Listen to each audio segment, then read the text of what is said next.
David Chalmers is an Australian philosopher and cognitive scientist.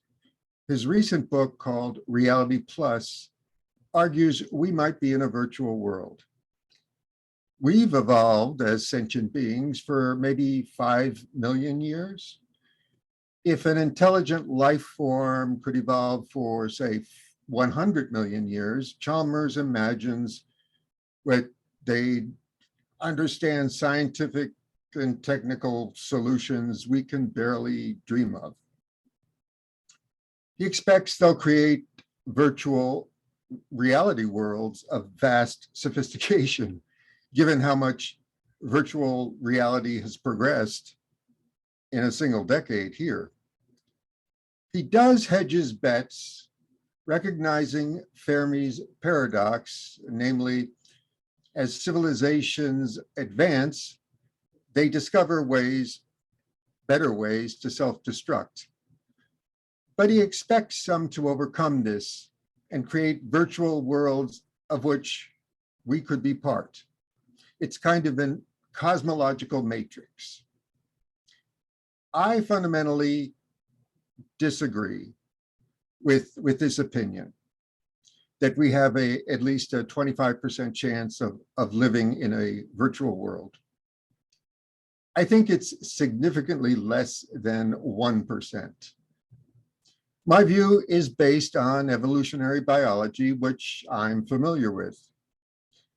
A physicist or chemist might have a similar argument as mine, but based on their specialty. The basic theme is that to produce a virtual reality that resembles our universe or our planet requires beginning at the beginning of time. It's the only way to generate patterns of contingent complexity that we detect and keep detecting as we peel away layers of the past. In advanced civilizations, quantum, massively multi-threaded processing cannot just paint a virtual picture of today or yesterday. It would be impossible to place every atom, molecule, entity, gravity-inducing mass without knowing where they were a moment before. Everything is on a trajectory, even if it just wiggles. To know where every particle and body was a moment earlier requires knowing where it was a moment before that, and a moment before that. You can see the problem. You can arbitrarily begin at some time, but that moment will be an artifice. When the Webb telescope starts sending back pictures that show the universe 12.5 billion years ago, I'll bet you good money it will be just as complex as today's universe. There's not a screen at the edge of the visible universe with a static picture. Stephen Jay Gould famously wrote that if you reran the tape of evolution on planet Earth, things would look very different. But the underlying dynamics would be the same. That's what a virtual world has to accomplish. You have to start at the beginning to make a virtual reality that works. If it takes just as long to run the tape of the virtual world as the real world, then what's the difference? For that matter, even the most advanced civilization wouldn't have time. To make it worthwhile, the massive processing system they develop would have to run faster than reality. And that's where evolutionary biology or physics or chemistry kick in. From a biological perspective, evolution is an engine. It operates on 10 to the 31st nodes on Earth. That's the number of entities that have genetic sequences. 7 orders of magnitude more than all the stars in the visible universe. And it's not just variation and natural selection. Everything interacts and has some kind of memory. Your memories, for the most part, are not encoded in DNA, they're encoded in neurons. And yet those memories certainly impact how the next generation emerges.